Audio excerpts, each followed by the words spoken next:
읽은 야고보서 4장 9절과 10절의 말씀 내용은 슬퍼하며 애통하며 울고 웃음을 애통으로 즐거움을 근심으로 바꾸라는 말씀의 내용입니다. 오늘 이 시간 본문의 말씀을 통해서 살펴볼 영적인 교훈의 내용, 본문에서 슬퍼하며 애통하며 울라는 말씀이 구체적으로 무엇에 슬퍼하며 애통하며 울라는 말씀인지에 대해서 살펴보려고 합니다. 또 왜 슬퍼하며 애통하며 울라고 말씀하시는지에 대해서 그 이유를 살펴보려고 합니다. 그리고 이런 주님의 말씀에 비추어서 우리는 지금 무엇 때문에 울고 있는지 한번 돌아보면서 무엇 때문에 우는가 하는 제목으로 이제 함께 은혜를 나누십니다. 여러분, 눈물에는 두 가지 유형의 눈물이 있습니다. 먼저는 기쁨의 눈물이 있고요, 그 다음에는 슬픔의 눈물이 있습니다. 눈물을 한마디로 표현한다면 그것은 응어리진 슬픔의 덩어리가 녹아져 흘러내리는 것이다, 이렇게 표현할 수 있습니다. 기쁨의 눈물도 과정에서 쌓인 슬픔과 고통이 있었기 때문에 그것이 녹아져서 흘러내리는 겁니다. 기쁠 때는 눈물이 없는 걸로 우리는 생각하잖아요. 그러나 그 기쁨의 과정에서, 그 기쁨이 있기까지의 과정에서 슬픔과 고통이 있었던 사람들은 기쁠 때에 감격하여 눈물을 흘리게 돼 있어요. 그런 과정 없이 그냥 기쁜 사람들은 절대로 기쁘다고 눈물을 흘리지 않습니다.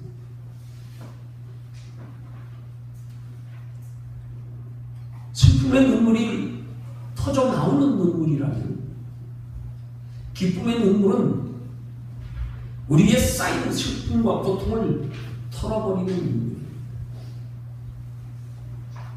그래서 눈물은 많이 흘릴수록 좋은 겁니다. 영국의 정신과 의사인 헨리 모즐리라고 하는 사람이 이렇게 말했어요.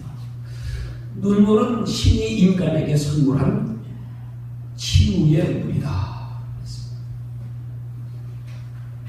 무슨 말입니까?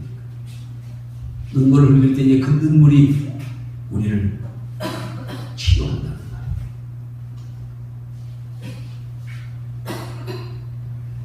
우리의 마음의 병을 치유합니다. 우리의 마음의 병이 치유에 따라서 육체의 병으로 치유가 되는 겁니다. 그래서 눈물은 좋은 겁니다. 그렇지만 이 눈물에도 신앙적인 눈물과 불신앙적인 눈물이 있다는 사실을 우리는 알아야 됩니다. 그러면 신앙적인 눈물과 불신앙적인 눈물의 차이가 무엇인가? 신앙적인 눈물을 거룩한 눈물이라고 하면 불신앙적인 눈물을 세속적인 눈물이라고 말할 수 있습니다. 자, 그러면 먼저 살펴볼 것은 이 신앙적인 눈물, 거룩한 눈물이 어떤 것인가? 그것은 한마디로 말 그대로 거룩한 것으로 인하여 기뻐하여 흘리는 눈물입니다. 그걸 신앙적인 눈물이라고 해요. 거룩한 눈물이라고 합니다. 그러면 그 눈물이 구체적으로 어떤 눈물일까요? 그 눈물이 바로 은혜의 눈물이고요, 감사의 눈물, 하나님 안에서의 기쁨의 눈물, 또한 거룩한 것으로 슬퍼하며 흘리는 눈물이 있습니다. 그러면 그 눈물은 구체적으로 어떤 눈물일까요? 그 눈물은 바로 죄를 마음 아파하는 애통하여 흘리는 눈물이고요, 또는 회개의 눈물이기도 합니다. 이런 거룩한 것으로 기뻐하며 슬퍼하며 흘리는 눈물을 가리켜서 영적인 눈물이라고 합니다. 이 눈물은 우리의 의지로 흘려지는 게 아닙니다. 이 눈물은 하나님께서 흘리게 하시는 우리의 죄를 씻어내는 눈물입니다. 그럼 비교해서 세속적인 눈물은 어떤 눈물인가요? 그것은 세상적인 육신의 것으로 기뻐하고 슬퍼하며 흘리는 눈물입니다. 돈 때문에 울고요. 건강 때문에 울고요. 세상 염려 때문에 울고요. 자존심 상하고 마음에 상처받은 것 때문에 우는 눈물.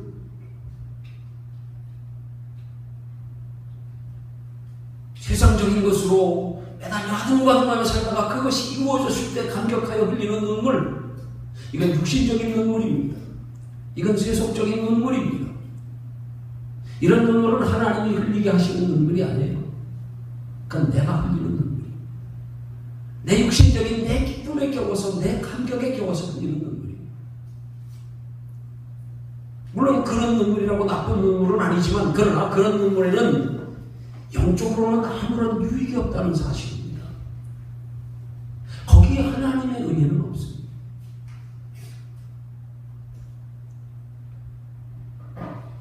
고린도후서 7장 10절이 말씀합니다. 세상 근심은 사망을 이루는 것이다. 우리가 세상 것으로 근심하며 흘리는 눈물에는 유익이 없단 말입니다. 은혜가 없단 말입니다. 오히려 우리의 영혼을 잠들게 만드는, 우리의 영혼을 죽어가게 만드는 영적으로 사망을 이루는 눈물이다. 그래서 하나님의 자녀된 성도는 세속적인 눈물보다 거룩한 눈물을 더 많이 흘려야 할 줄로 믿으시기를 주님의 이름으로 축원합니다. 하나님의 자녀된 성도에게는 거룩한 눈물이 복된 눈물입니다. 거룩한 눈물에 하나님께서 주시는 위로와 평안과 복이 있습니다.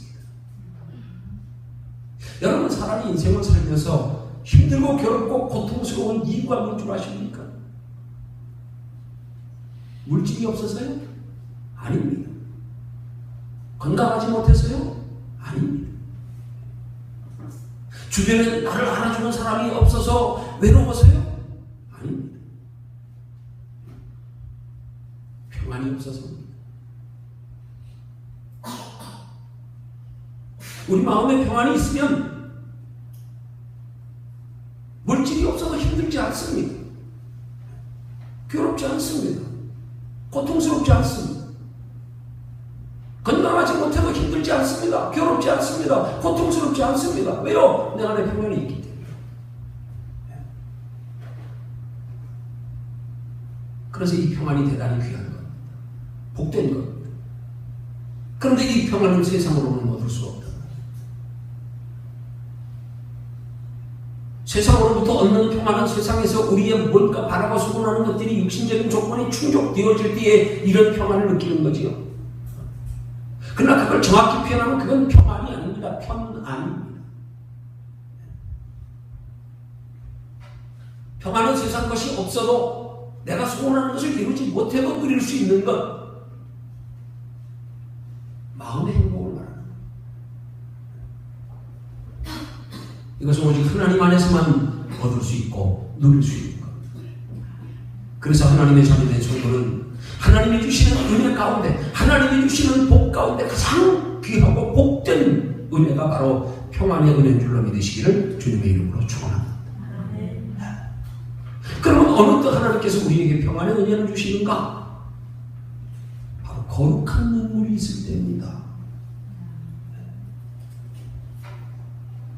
거룩한 눈물을 흘릴 때 하나님께서 우리 안에 평안의 복을 주십니다.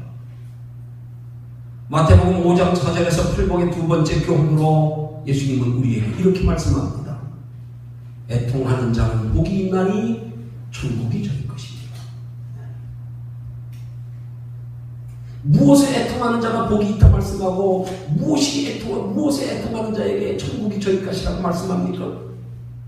바로 그것은 세상 것으로 인하여 마음 아파하며 슬퍼하는 것이 아니라 내가 하나님의 자녀답게 하나님의 뜻대로 살지 못하는 것에 죄로 인하여 마음 아파하며 슬퍼하는 자에게, 거룩한 눈물을 흘리는 자에게 하나님이 마음의 평안을 주신다는 말씀입니다.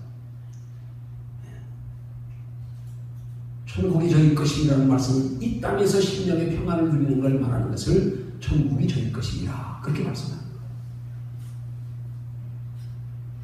하나님의 나라의 천국이 임하기 전에 먼저 우리 안에서 심령의 천국이 먼저 이루어져야 되지 않습니까?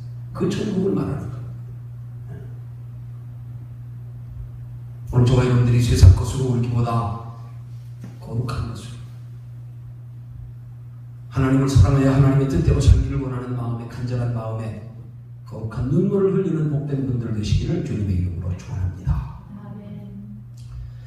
여러분, 믿음 안에서는요, 웃음과 눈물에도 차이가 있습니다. 웃음은 우리 마음을 즐겁게 합니다. 또 웃음은 우리 육체를 건강하게 합니다. 그렇지만 믿음 안에서의 눈물은 마음을 즐겁게 아니라 우리 심령을, 영혼을 평안하게 합니다. 육체를 건강하게 하는 게 아니라 우리 영혼을 건강하게 합니다. 그러면 이 심령의 평안과 영혼의 건강을 통해서 마음도 또한 즐거워지고 육체도 또한 건강해지는 줄로 믿으시기를 주님의 이름으로 축원합니다. 그것이 바로 요한 3서 2절의 말씀처럼 영혼이 잘됨 같이 범사에 잘되고 강건케 되는 은혜가 바로 이 거룩한 눈물에서 온다는 사실입니다. 육신적으로는 웃는 것이 더 좋을지 모르지만 영적으로는 우는 게 더 좋은 겁니다. 그런데 자꾸 세상이 변하고 시대가 변하고 세대가 바뀌어가면서 죄악이 만연하고 주님의 재림의 때에, 종말의 때에, 말세의 때가 가까워오면서 신앙도 시대적으로 점차 변화해 세속화되어 가면서 성도들의 신앙생활도 점점 세속화되어 가면서 웃는 것은 흔해졌는데 우는 것이 점점점 희귀해져 가고 있습니다. 요즘 웃는 성도들은 흔히 보는데 말씀 듣다가 우는 성도들을 거의 볼 수가 없는 시대가 되어버렸어요. 옛날에 어른들은 말씀 듣다가 은혜 받고 눈물 흘리는 분들이 얼마나 많았는지 몰라요.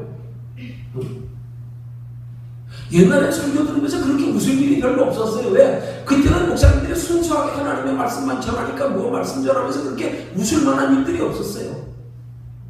근데 지금은 설교 들으면서도 웃을 일들이 얼마나 많은지, 얼마나 웃겨가면서 설교를 하는지요.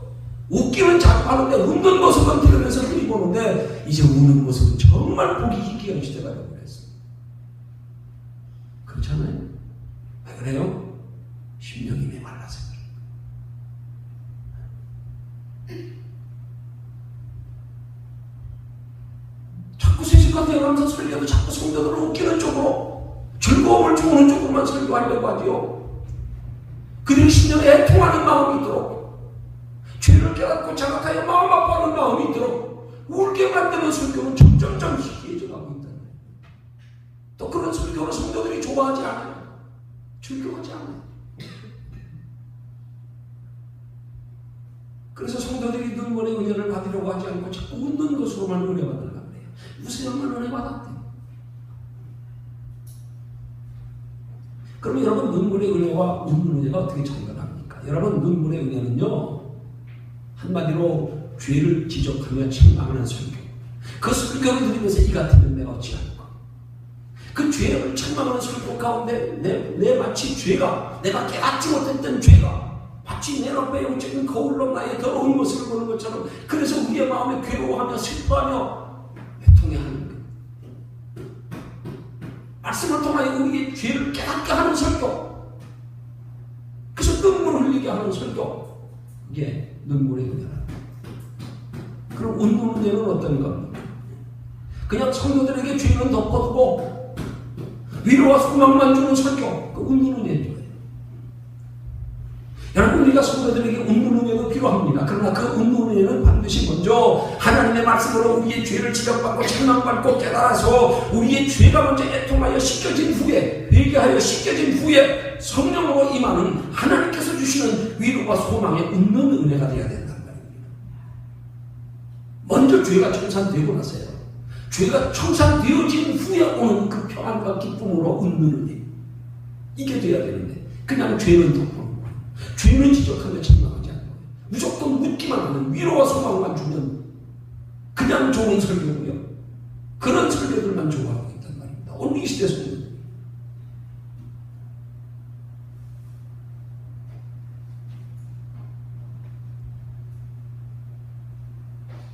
우리에게 웃는 은혜는 먼저 우리의 죄를 깨닫고 마음 아파하는 것에서 시작하여 그 죄를 깨닫고 회개한 후에 오는 심령이 천국이 되어서 웃는 은혜가 되어야 될 줄로 믿으시기를 주님의 이름으로 축원합니다.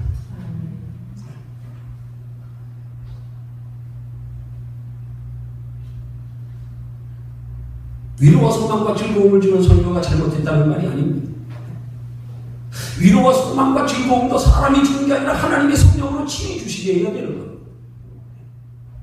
전해지는 말씀이 성도들에게 내 마음의 음성으로 들려져서 위로와 소망과 즐거움을 주시는 이가 하나님이 되게 해야 한단 말입니다. 하나님이 즐거움을 주시게. 그런데 자꾸 사람이 인위적으로. 또한 성도도 그런 설교에 익숙해져서 자꾸 그런 설교만 즐겨들는 거예요. 웃음은 은혜 받았대요. 웃기면 설교 잘하는 거예요.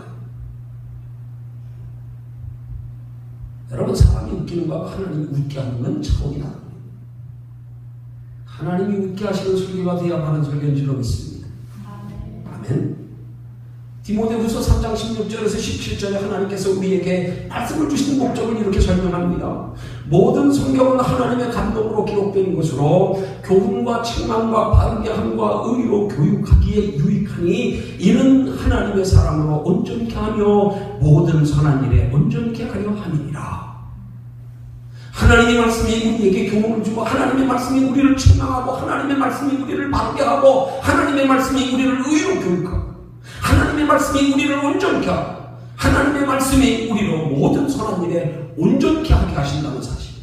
사람이 하는 게 아니라 하나님의 말씀이 역사하셔서 하시게 해야 된단 말입니다. 말씀이 친히 역사하셔서 성도들을 교훈하며 책망하며 바르게 하며 의로 교육할 수 있도록 통하여 성령님이 역사하셔서 듣는 자의 심령이 변화시키도록 하는. 그래서 전하는 자나 듣는 자나 모두가 다 하나님이 영으로 친히 하시는 말씀이 되게 할 때에 비로소 말씀이 살아 역사하여 우리에게 위로와 소망도 주고 변화도 가져다 주고 우리를 의로 교육하기도 하고 이 모든 것들이 사람이 인위적으로 하는 것이 되지 않게 하고 하나님이 하시는 것이 되게 해야 될 줄로 믿으시기를 주님의 이름으로 축원합니다. 그러기 위해서 어떻게 해야 되느냐? 그러기 위해서 말씀을 전하는 주의 종은 말씀이 사람의 생각을 전하는 것이 되지 않도록 유의하고요. 또 말씀을 통하여 성령님이 직접 역사하시기를 간절히 기도하며 말씀을 준비하고 전해야 하고요. 또 듣는 성도는 하나님께서 친히 하시는 말씀으로 들어야 하나님이 친히 말씀을 통하여 그렇게 역사하셔서 위로도 주시고 평안도 주시고 기쁨도 주시고 즐거움도 주시고 죄로 인하여 깨닫고 애통하는 마음도 회개하는 마음도 하나님이 주시는 줄로 믿으시기를 주님의 이름으로 축원합니다. 그렇지 않고 사람이 하는 설교는 아무리 잘해도 통하여 하나님이 역사하시지 않으면 아무런 소용이 없는 거예요. 그건 설교가 아닙니다. 그건 연설일 뿐입니다.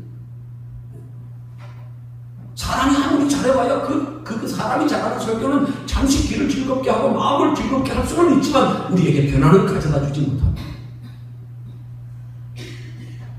사람이 하는 설교에 웃음은 있을 수 있지만 눈물은 없습니다. 어떤 눈물이요? 하나님이 주시는 눈물이에요. 영적인 눈물이에요. 이건 그 말씀을 통하여 오직 하나님이 역사하실 때만 가능합니다.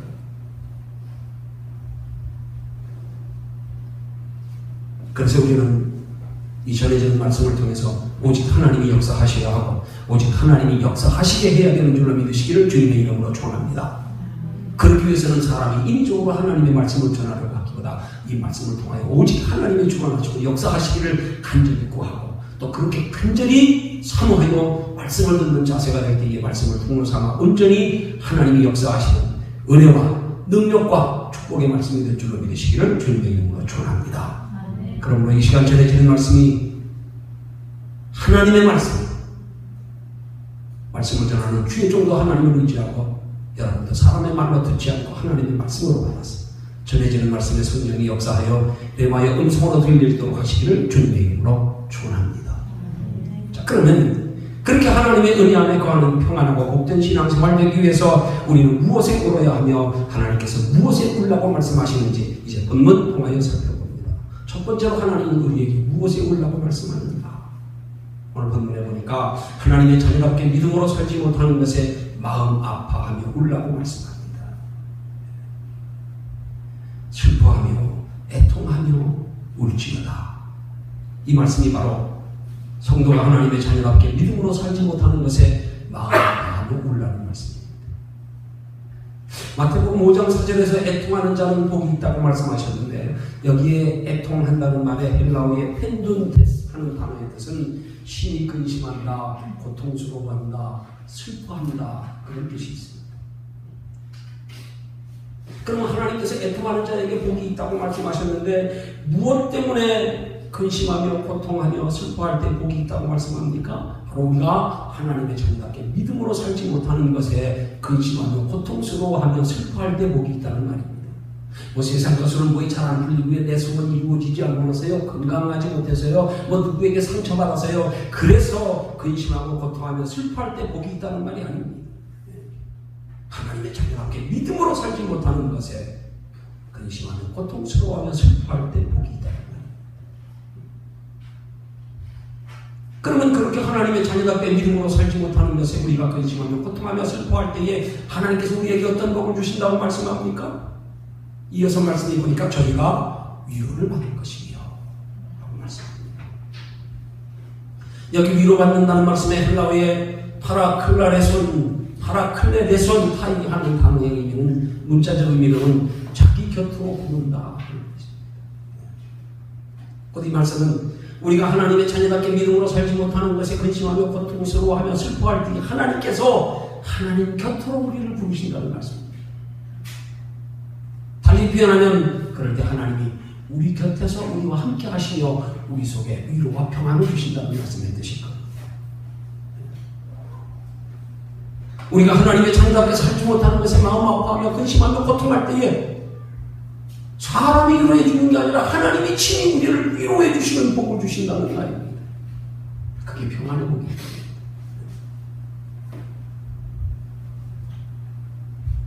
자, 그러면 우리가 믿음으로 살지 못하는 것에 심히 근심하며 고통스러워하며 슬퍼하는 것은 무엇을 의미할까요? 어떤 사람이 믿음으로 살지 못하는 것에 심히 근심하고 고통스러워하며 슬퍼합니까? 한번 생각해 보십시오. 여러분, 하나님께 관심이 없는 사람은 그렇게 믿음으로 살지 못하는 것에 근심하지 않습니다. 고통스러우지 않습니다. 슬퍼하지 않습니다. 하나님의 자녀답게 살지 못하는 것에 그렇게 관심 없습니다. 그것 때문에 마음 아파할 일도 없고요. 어떤 사람이요, 믿음 있는 사람이요, 하나님 사랑하는 사람이요, 하나님을 소중히 여기는 사람이 믿음으로 살지 못하는 것에 근심하며 고통스러워하며 슬퍼하는 거죠. 아무나 하는 게 아닙니다. 하나님 사랑하지 않는 사람은, 하나님 소중히 여기지 않는 사람은 믿음으로 살지 못하는 것에 절대 근심하거나 고통스러워하거나 슬퍼하는 감각이, 영적 감각이 없습니다. 그런 거 못 느낍니다. 뭐 내가 하나님의 자녀답게 못 사는 게 뭐 그게 뭔데? 그게 뭐가 그렇게 마음 아픈 일이 뭐 있어요? 여러분, 눈물이 어디서 나오는 줄 아십니까? 눈물이 어디서 비롯되는 줄 아십니까? 눈물은 관심과 사랑에서 나오는 겁니다. 우리가 무엇에 대하여 눈물을 흘릴 때 거기에 관심이 있고 사랑이 있는 사람이 거기에서 눈물이 나오는 거죠. 관심과 사랑이 없는 사람은 아무리 좋은 일이 이루어져도요, 눈물 안 나옵니다. 감정 없습니다. 뭐 거기에 별로 관심도 없는데. 하나님께 관심이 없고 하나님을 향하여 사랑이 없는 사람은 절대 하나님 앞에 눈물을 흘리지 못합니다. 믿음에 관심이 있는 사람, 우리가 믿음으로 살지 못하는 것에 근심하고 고통하며 슬퍼한다는 것은 그만큼 믿음에 관심이 있다는 증거고 그만큼 믿음을 소중히 여긴다는 증거입니다.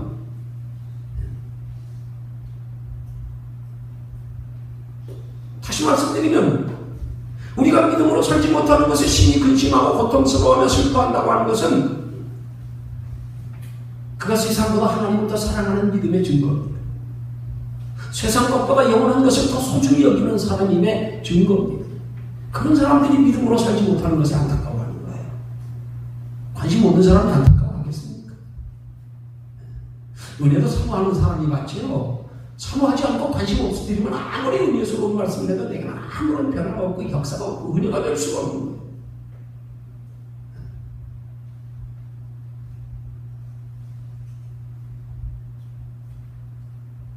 그래서 우리가 믿음으로 살지 못하는 것에 근심하고 고통스러워하며 슬퍼한다고 하는 것은 그만큼 믿음에 관심이 있다는 증거고 그만큼 하나님을 사랑한다는 증거고 믿음을 소중히 여기며 하나님을 소중히 여기는 증거라는 사실. 그런 믿음을 가진 사람들이 하나님의 뜻대로 말씀대로 살지 못하는 것에 근심하고 고통스러워하며 슬퍼하는 것, 그것이 하나님 보시기에 귀한 믿음이라는 말입니다. 그 믿음이 복된 믿음인 겁니다. 그래서 애통하는 자가 복이 있다.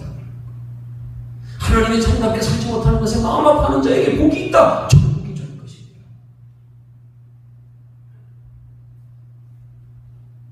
그런 사람들에게 하나님이 가까이 하셔서 은혜와 평강을 주십니다. 그것을 바로 애통하는 자에게 복이 있나니 저희가 위로를 받을 것이며 하고 말씀합니다. 여러분, 세상보다 하나님을 더 사랑하고 눈에 보이는 세상 것보다 보이지 않는 영원한 것을 더 소중히 여길 수 있는 믿음의 성도들이 되시기를 주님의 이름으로 축원합니다. 그 다음 두 번째로 무엇에 올라고 말씀합니까? 은혜를 사모하여 올라고 말씀합니다.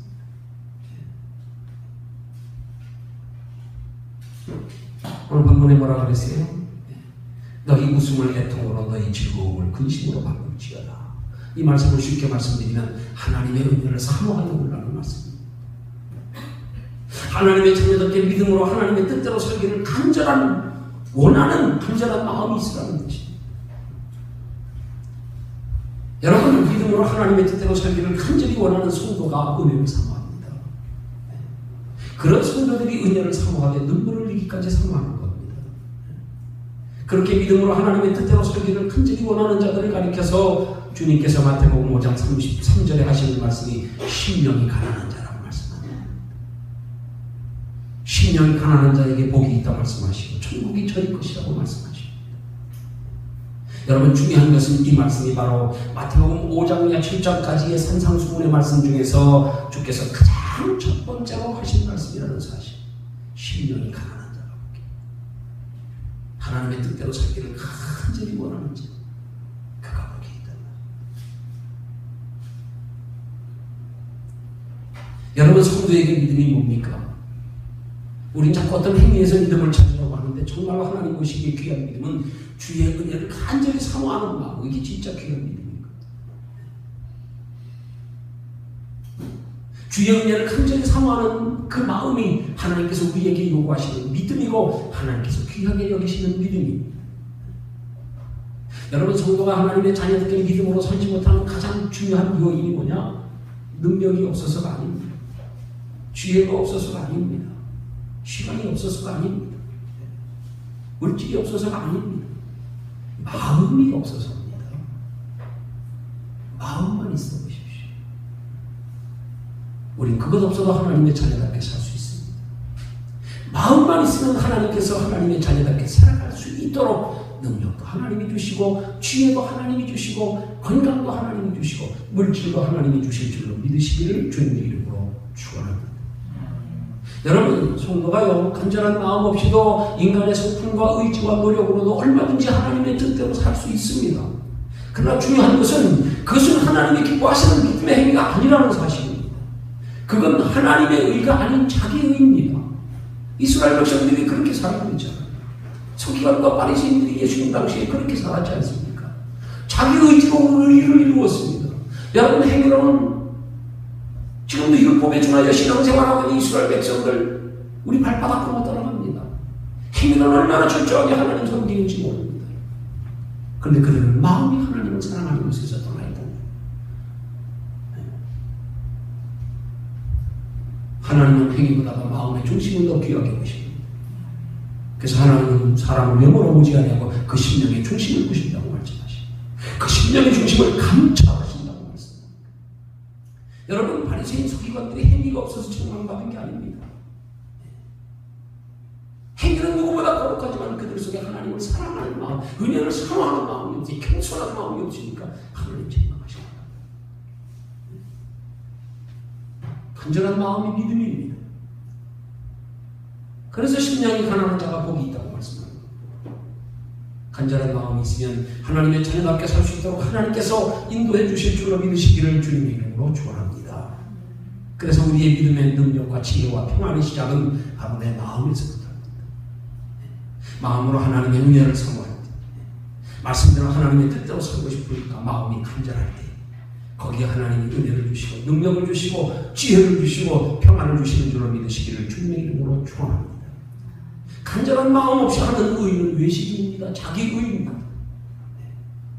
그래서 마태복음 21장 31절에서 예수님은 간절한 마음 없이 행위로 의로운 율법주의자들을 향하여 말하기를 그들보다 세리와 천비들이 먼저 천국에 들어간다고 말씀하십니다. 우리가 이 말씀의 의미를 잘 알아야 돼요.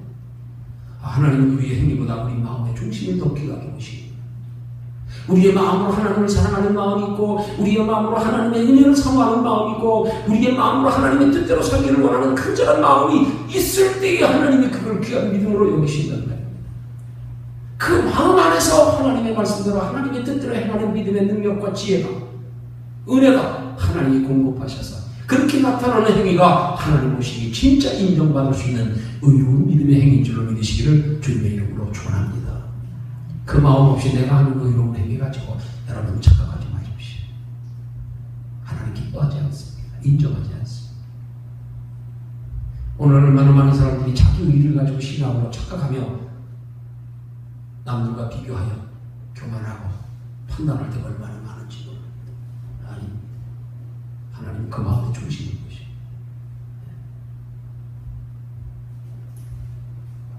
마지막 세 번째로 무엇에 울라고 말씀합니까? 거룩한 욕심에 울라고 말씀합니다. 거룩한 욕심. 나를 향하신 하나님의 뜻, 하나님의 기뻐하시는 뜻을 이루어드리기 원하는 간절한 마음이 있으라는 말씀입니다. 세상 욕심에 울고 웃고 하지 말고 하나님의 기뻐하시는 뜻을 이루어드리기 원하는 거룩한 욕심에 사모하여 눈물이 날 만큼의 간절함이 있으라.